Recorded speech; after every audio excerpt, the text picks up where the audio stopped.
Students, তোমাদের প্রত্যেককে উপাসানী study সেন্টারে স্বাগত। তো আজকে তোমাদের যে অধ্যায়টার ওপর ভিডিওটা করব সেটা হচ্ছে যে কোনো কম্পিটিটিভ পরীক্ষার ক্ষেত্রে খুব ভাইটাল অধ্যায় বা ভাইটাল চ্যাপ্টার। চ্যাপ্টারটা হচ্ছে কি স্পিড, ডিস্টেন্স অ্যান্ড টাইম। তো এই চ্যাপ্টারের ওপর প্রচুর অঙ্ক bank, rail, SSC, MBA, MCA, IFS এইসব পরীক্ষায় আসে।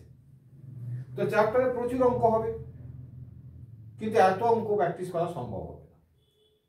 তাহলে এমন কিছু জিনিস আমাকে শিখতে হবে, কিছু শর্ট টেকনিক বা অল্টারনেটিভ মেথড, যাতে সমস্ত রকমের অঙ্ক আমি পরীক্ষায় খুব কনফিডেন্টলি সমাধান করতে পারি খুব কম সময়ের মধ্যে। তো এসো আজকে সেই সব টেকনিকগুলো শেখানো যাক এবং কিছু বেসিক আইডিয়া দেওয়া যাক, যাতে তোমাদের কোনো ডাউট না থাকে। এই বেসিক আইডিয়াগুলো ক্লিয়ার হয়ে গেলে আমি একটা ক্লাসে এই চ্যাপ্টারের উপর যত রকম অঙ্ক হয়, যত টাইপ, সেই টাইপগুলো দেখিয়ে দেবো। তাহলে আপাতত বেসিক আইডিয়াটা দেখা যাবে। প্রথমেই চ্যাপ্টারে যেগুলো প্রয়োজনীয় বিষয় তোমাদের করতে হবে বা মনে রাখতে হবে, যে এর একটা ইউনিট কনভার্সন দরকার পড়ে। সেটাকে আমরা বলবো ইউনিট কনভার্সন। এটা আমাদের খুব জানার প্রয়োজন আছে। সেটা কি রকম না, কোনো একটা জিনিসের বেগ, ধরো একটা ট্রেনের বেগ, সেটা দেওয়া রইল কিলোমিটার পার আওয়ারে, কিন্তু তোমার প্রয়োজন সেখানে মিটার পার সেকেন্ডে বার করা, কারণ হয়তো দেখা যাবে ট্রেনের দৈর্ঘ্যটা মিটারে বার করতে বলছে। হলো, আবার কোথাও দেখা যাবে মিটার পার সেকেন্ডে বেগ দেওয়া আছে। সেক্ষেত্রে কিরকম হয়, ধরো একটা ট্রেন 600 মিটার দীর্ঘ, সে 3 সেকেন্ডে একটা ব্যক্তিকে ক্রস করে যাচ্ছে। এক্ষেত্রে মিটার পার সেকেন্ড কাজে লাগিয়ে তোমাকে যেতে হবে ট্রেনটার গতিবেগের ক্ষেত্রে কিলোমিটার পার সেকেন্ড আওয়ারে।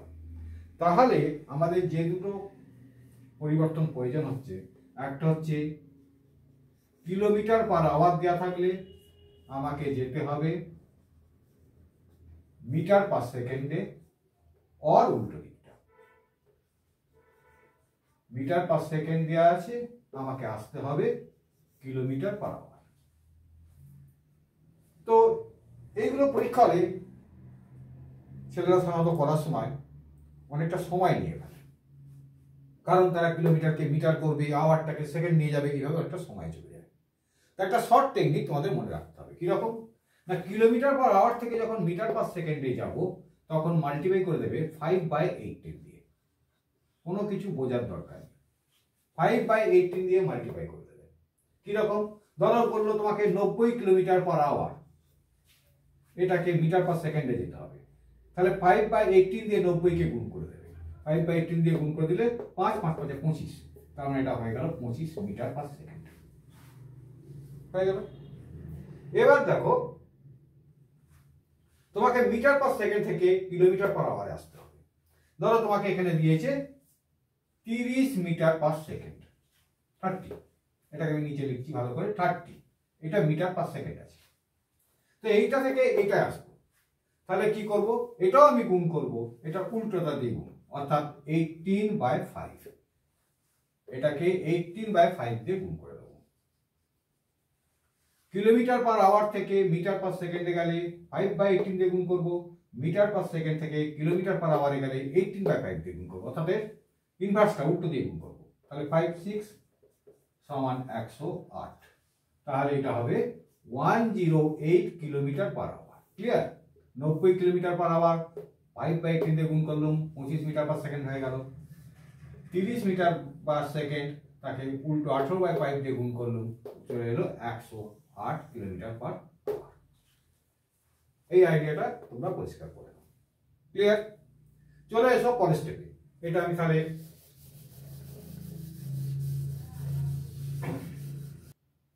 পরের আইডিয়া কিরকম না, ধরো একটা নির্ধারিত দূরত্ব আছে A to B। তো এই দূরত্বটা কোন একজন লোক সে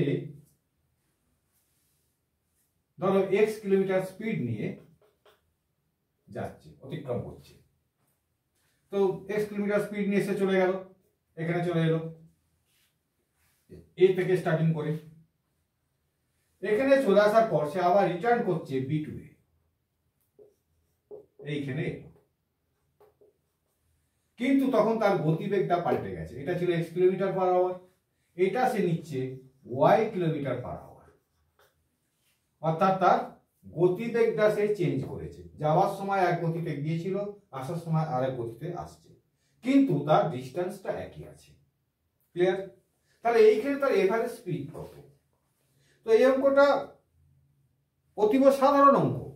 তোমরা ভাবছো এটা আবার কি করার আছে, এটা একবার সোজা অঙ্ক, এটা শেখারই বা কি আছে। এটা কিরকম তোমরা করে দাও, ফট করে দেখা যায় তোমরা করে দাও যে এটা 1 ঘন্টা এক্স কিলোমিটার বেগ ছিল, এটা 1 ঘন্টা ওয়াই কিলোমিটার বেগ ছিল, তাহলে টোটাল বেগ এক্স প্লাস ওয়াই, সময় লাগলো 2 ঘন্টা by 2, that is average speed. Average speed এই তো অঙ্কটা। তাহলে এই অঙ্কটা আবার এত বোর্ডে টুকে এত সারা, আমি বলছি এটা ক্রিটিক্যাল ব্যাপারটা কি না, এইখানে একটা ক্রিটিক্যাল ব্যাপার আছে। সেই ক্রিটিক্যাল ব্যাপারটা তোমাদের শেখাচ্ছি, আগে দেখে নাও যে জিনিসটা কি হচ্ছে। জিনিসটা কিন্তু এটা রং। এই রাইট অ্যান্সারটা হচ্ছে এভারেজ স্পিডের ফর্মুলা হচ্ছে 2xy by x plus y। ভাবতে পারছো অ্যাকচুয়ালি এভারেজ স্পিড এইটা, এটা কিন্তু। তাহলে এটাকে দেখিয়ে দিই তোমাদের। ধরো এক্স কিলোমিটার বেগ নিয়ে সে যাচ্ছে, ধরো এটা সে বেগ নিয়ে যাচ্ছে 3 কিলোমিটার, এটা নিয়ে সে বেগ নিয়ে ফিরছে 4 কিলোমিটার পার আওয়ার। তাহলে তার গতিবেগ কত হচ্ছে?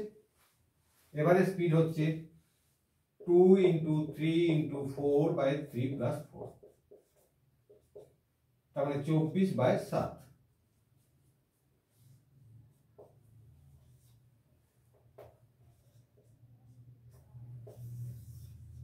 এত kilometre per hour, that is average speed. হয়েছে? এত কিলোমিটার পার আওয়ার। তো এটাকে আমি আরো সোজা একটা অঙ্কে দেখিয়ে দিচ্ছি, সোজা ফিগার দিয়ে। ধরো এটা 30 কিলোমিটার, এটা 20 কিলোমিটার পার আওয়ার বেগ নিয়ে যাচ্ছে। তাহলে এটা হচ্ছে কি 2 × 30 × 20 divided by 30 plus 20, average speed is equal to কত? 50, 1200 বাই 50 মানে 24 কিলোমিটার পার। ক্লিয়ার? তাহলে দেখো এবার আমি দেখাচ্ছি এই এভারেজ স্পিড এইটা কেন রং হলো। এটা তোমাদের দরকার পড়ে না, তুমি জেনে রাখো, শুধু ডাউট ক্লিয়ারিং এর জন্য জেনে রাখো যে কেন এটা হলো না।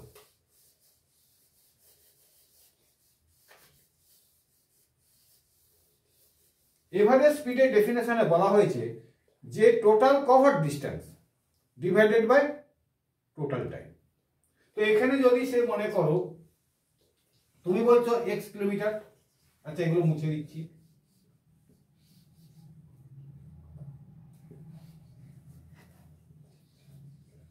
তুমি বলছো এক্স কিলোমিটার পার আওয়ার বেগ নিয়ে যাচ্ছিল, ওয়াই কিলোমিটার পার আওয়ার বেগ নিয়ে ফিরছে।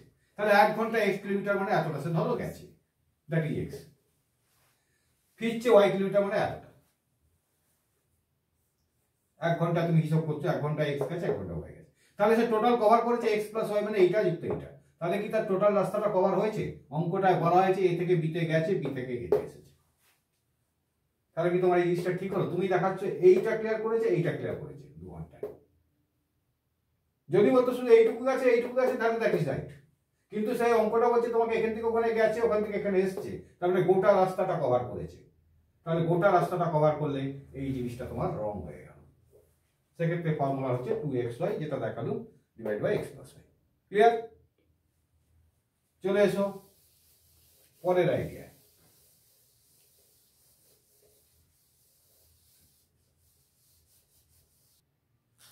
দেখো ধরো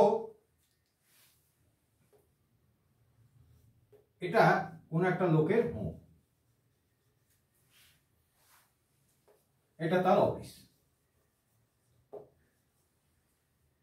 এখন এই লোকটা প্রথম দিন গেল স্কুটারে করে তার অফিসে, তার বেগ নিয়ে গেল, সে দেখা গেল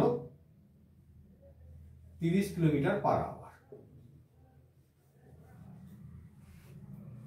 এটাকে আমি লিখছি ধরো x কিলোমিটার/আওয়ার, x ধরছি। পরের দিন সে অফিসে গেল,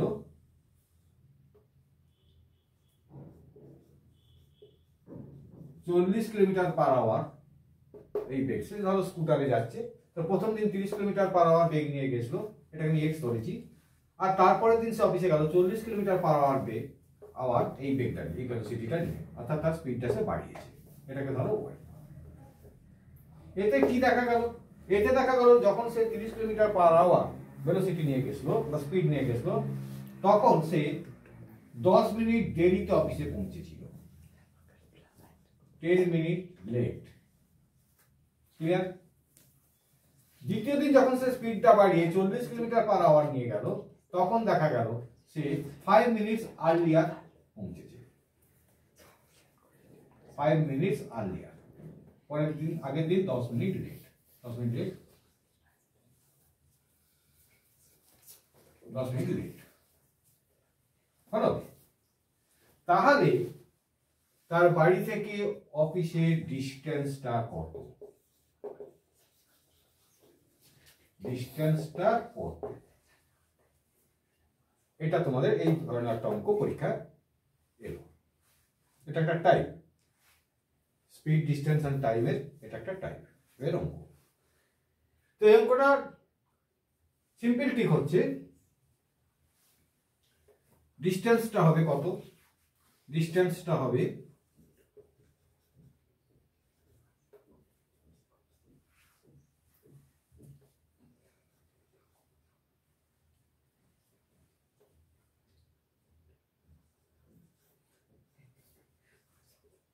products of speed, নিচে হবে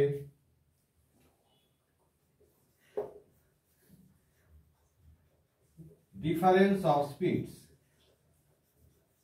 into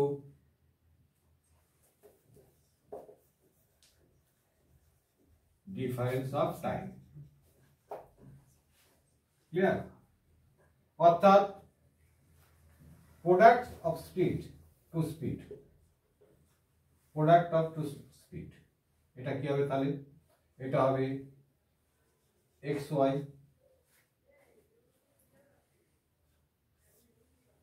ডিভাইডেড বাই কি হবে? x মাইনাস y ইন্টু কি হবে? ডিফারেন্স অফ টাইম, এটা ধরো L2, এটা L1, তাহলে L1 প্লাস L2 বা L মাইনাস L2 করো।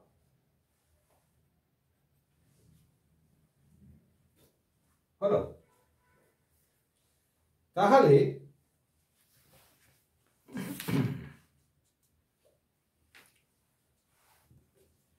এইখানে দেখো, তাহলে এখানে যদি আমি বসিয়ে দিই দুটো স্পিডের গুণফল, অর্থাৎ 30 ইন্টু 40 ডিভাইডেড বাই বিয়োগফল 40 minus 30 into L1 minus L2, তো কত? 10, 5, 15। এটা আমি কি করে 15 করলাম? না, 10 মিনিট সে পরে পৌঁছেছিল, 5 মিনিট আগে। তাহলে এখানে যদি মনে করো 2:10-এ পৌঁছায়, সাপোজ 2:10, আগের দিন পৌঁছালো 2:10-এ, 2:10 AM, সরি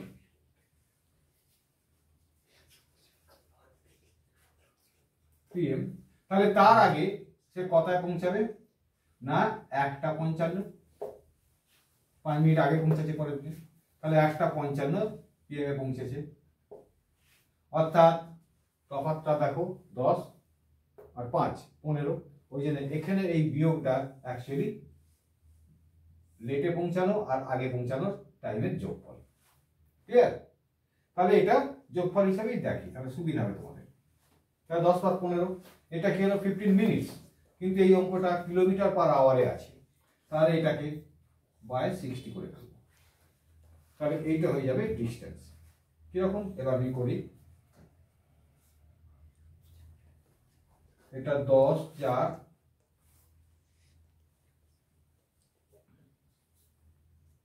2 2, এখানে 40 30 মানে 10,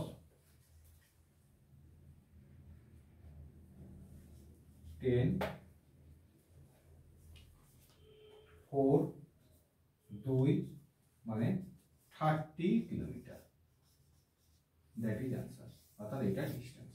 তাহলে ডিস্টেন্সটা সোজা হিসাব হচ্ছে দুটো স্পিডের গুণফল ডিভাইডেড বাই দুটো স্পিডের বিয়োগফল ডিভাইডেড বাই এই তফাৎটা, অর্থাৎ লেটে পৌঁছানো এবং আগে পৌঁছানো দুটো টাইমের যোগফল। সেটা যেহেতু মিনিটে আছে আমি এখানে আওয়ারে করে ফেলেছি, কেন না কিলোমিটার পার আওয়ার, অর্থাৎ কিলোমিটার দিয়ে আমি অঙ্কটা বাদ করবো। ক্লিয়ার? তাহলে এইটা হলো একটা টাইপের অঙ্ক, এইটা তোমাদের মনে রাখতে হবে এই ফর্মুলাটা, product of speed difference of time, product of speed difference of time, এইটা হয়েছে। ক্লিয়ার? চলে যাব পরের অঙ্কে। দেখো এবারে যেটা শেখাবো এটা খুব ভাইটাল জিনিস, এটা শুধু স্পিড ডিস্টেন্স এন্ড টাইমের অঙ্কে নয়, অনেক অঙ্কেই কাজে লাগে। এই জিনিসটার নাম হচ্ছে রিলেটিভ ভেলোসিটি।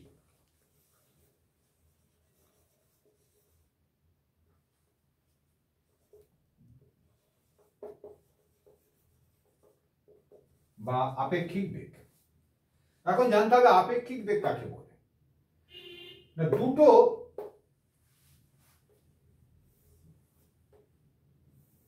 কোয়ান্টিটি আমার দরকার। কিরকম না কোন একটা ট্রেন ধরো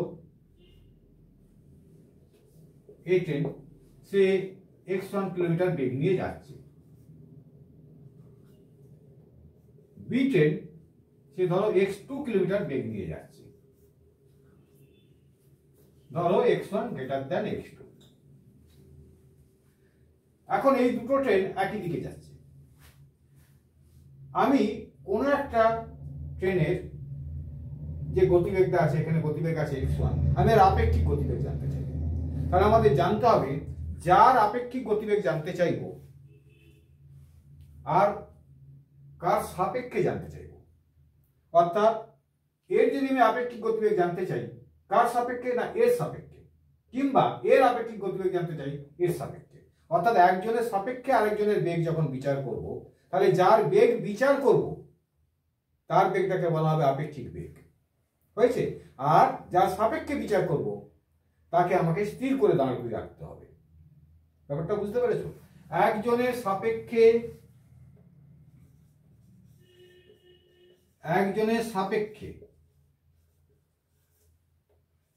অপরজনের বেগ, অর্থাৎ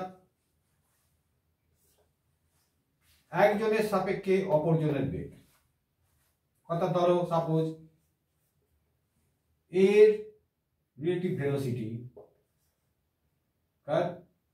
due to reference of B, একজনের সাপেক্ষে আর একজনের বেগকে আমরা আপেক্ষিক বেগ করব। ক্লিয়ার? তাহলে এখানে যদি আমি এর আপেক্ষিক বেগ বার করতে চাই এবং বি এর সাপেক্ষে বার করতে চাই, তাহলে আমার সিস্টেমটা কি? সিস্টেমটা বলে দিলাম যে যার সাপেক্ষে বার করব তাকে আমি 0 করে দেবো। তাহলে x2 বেগ নিয়ে ওই দিকে যাচ্ছিল, ওর উল্টো দিকে আমরা একটা x2 বেগ যোগ করে দেবো, তাহলে বি হচ্ছে এই জায়গায় দাঁড়িয়ে যাবে। এটা আমার কল্পনা যে বি এখানে দাঁড়িয়ে গেছে, কিন্তু আমি তো বলছি বি দাঁড়ায়নি, বিও যাচ্ছে এও যাচ্ছে, কিন্তু আমাকে কল্পনা করে নিতে হবে উল্টো দিকে একটা x2 বেগ যদি যোগ করি তাহলে বি যেখানে আর যেতে পারলো না দাঁড়িয়ে গেল, কারণ এর সাপেক্ষে আমি আপেক্ষিক বেগটা বিচার করবো। তো যেই দাঁড়িয়ে গেল তাহলে এর সাপেক্ষে বেগটার পরিবর্তন হয়ে যাবে, এটা আমারও এর কল্পনা। এও যাচ্ছে, এর বেগ পরিবর্তন করবে না, কিন্তু আমি যদি এখানে এই জিনিসটাকে অফ করে দিই তাহলে এর সাপেক্ষে এর বেগের একটা পরিবর্তন হবে, এটাও কল্পনা। কি পরিবর্তন হবে? না x1 মাইনাস x2, অর্থাৎ এই বেগটা যেমন এইখানে বিয়োগ হয়েছে তাহলে এখানেও বিয়োগ করে দাও, অর্থাৎ x1 মাইনাস x2 এইটার বেগ দাঁড়ালো। That is relative velocity of A. তাহলে পরিষ্কার আইডিয়া হলো, যার সাপেক্ষে আপেক্ষিক বেগ বার করব তাকে 0 করে দেবো উল্টো দিকে বেগ যোগ করে, সেই বেগটা যার আপেক্ষিক বেগ বার করব তা থেকে বিয়োগ করে দেবো, বিয়োগ করে দিলে তার আপেক্ষিক বেগ বেরিয়ে যাবে এটার সাপেক্ষে। হয়েছে? দুজনেই কিন্তু যাচ্ছে, কিন্তু আমার কল্পনায় আমি এটাকে দাঁড় করে দিয়েছি, আমি দাঁড় করে দিলে আমার কল্পনায় এর বেগ দাঁড়াবে এইটা, দ্যাট ইজ আপেক্ষিক বেগের। ক্লিয়ার? একটা সিম্পল ফিগার দিয়ে উদাহরণ দিচ্ছি। ধরো এ 30 কিলোমিটার বেগ নিয়ে যাচ্ছে, বি একই দিকে যাচ্ছে ধরো 20 কিলোমিটার বেগ নিয়ে। তাহলে বি এর সাপেক্ষে এর আপেক্ষিক বেগ আমি বার করবো। তাহলে বি এর উল্টো দিকে 20 কিলোমিটার বেগ যোগ করে দিলাম কল্পনা করে, তার মানে বি এখানে দাঁড়িয়ে গেল। তাহলে এরও উল্টো দিকে 20 কিলোমিটার বেগ যোগ করে দিলাম, তাহলে এর বেগটা হলো 30 কিলোমিটার ছিল, উল্টো দিকে 20 কিলোমিটার, মানে 30 মাইনাস 20, অর্থাৎ এর বেগ হয়ে গেল আমার কল্পনা অনুসারে 10 কিলোমিটার পার আওয়ার। কিন্তু এর তো বেগ 10 কিলোমিটার নয়, 30 কিলোমিটার বেগ নিয়ে যাচ্ছে, আর এও 20 কিলোমিটার বেগ নিয়ে যাচ্ছে। কিন্তু একে আমি কল্পনা করে যদি দাঁড় করিয়ে দিই তাহলে এটাও আমার ইমাজিনেশন যে এর তখন আপেক্ষিক বেগ 10। এই আইডিয়াটা আমাদের খুব কাজে লাগবে, রিলেটিভ ভেলোসিটির আইডিয়াটা। হয়েছে? এই আইডিয়ার উপর পরের দিন আমি কিছু অঙ্ক দেখাবো, এবং এই আইডিয়াকে ভিত্তি করে স্পিড, ডিস্টেন্স এন্ড টাইমের বহু অঙ্ক হবে, এবং খুব জটিল অঙ্ক। যেমন বলবে দুটো ট্রেন পরস্পরকে ক্রস করছে, দুটো ট্রেন একই দিক থেকে ক্রস করছে, উল্টো দিক থেকে ক্রস করছে, একই দিক থেকে এ কে ক্রস করছে, উল্টো দিক থেকে পরস্পরকে ক্রস করছে। একটা 6টার সময় কোনো এক ভদ্রলোক বাড়ি থেকে বেরিয়ে যাচ্ছে, সেই একই সময় আরেক ভদ্রলোক উল্টো দিকে, দুটো আলাদা এ আর এক স্পিড, এ আর স্পিডে উল্টো দিক থেকে আসছে, কখন তাদের মিট হবে, এসব নানা রকম সমস্যা কিন্তু এই আইডিয়া থেকে এসে যাবে, রিলেটিভ ভেলোসিটির আইডিয়া থেকে। তাহলে আজকের মতো এই পর্যন্ত রইল। তোমরা চ্যানেলটাকে সাবস্ক্রাইব করে রাখো, সাবস্ক্রাইব করে রাখলে তোমরা এই ক্লাসগুলো, এই ভিডিওগুলো পরপর পেয়ে যাবে। কেমন? ওকে।